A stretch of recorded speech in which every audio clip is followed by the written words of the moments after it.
শুধু ২ বছর না, বহু আগের থেকে তো ইসরায়েল এরকম অত্যাচার শুরু করেছে।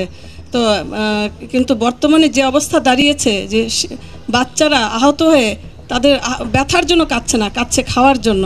কি মর্মান্তিক! তাদের দৃশ্য থেকে সারা বিশ্ব জেগে উঠেছে, কিন্তু মুসলিম বিশ্ব শাসকবৃন্দ এখনও জেগে ওঠেনি। এটা সত্যি দুঃখজনক।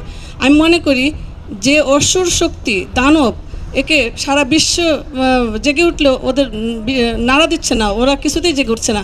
এই অসুর শক্তিকে ওরকম বল প্রয়োগ দ্বারাই তাকে করা উচিত আমি মনে করি, বা অন্য যে কোনোভাবে হোক তাকে ভুগিয়ে।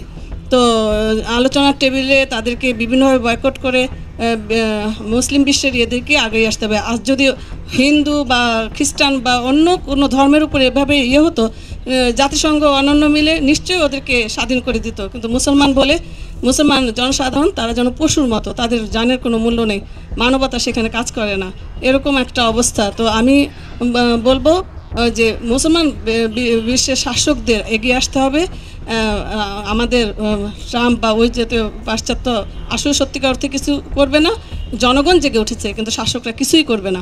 ও অসুর শক্তিকে সেই শক্তি দিয়েই দাবাতে হবে, নতুন মুক্তি নেই। কারণ বহুদিন তো হলো যেভাবে ওরা কঙ্কালসার হচ্ছে, খাওয়ার অভাবে মারা যাচ্ছে, তাদের মারা যাচ্ছে না। আর কবে দেখা যাবে যে শেষ নিঃশ্বাস যখন শেষ হয়ে গেছে, তো তবু এইভাবেই চলতে থাকবে। আমরা তো সব প্রতিবাদ করছি, কিছুতেই কিছু হচ্ছে না। কাজে আমি মনে করি এটাই শক্তি দিয়েই তাদেরকে দমাতে হবে। ধন্যবাদ।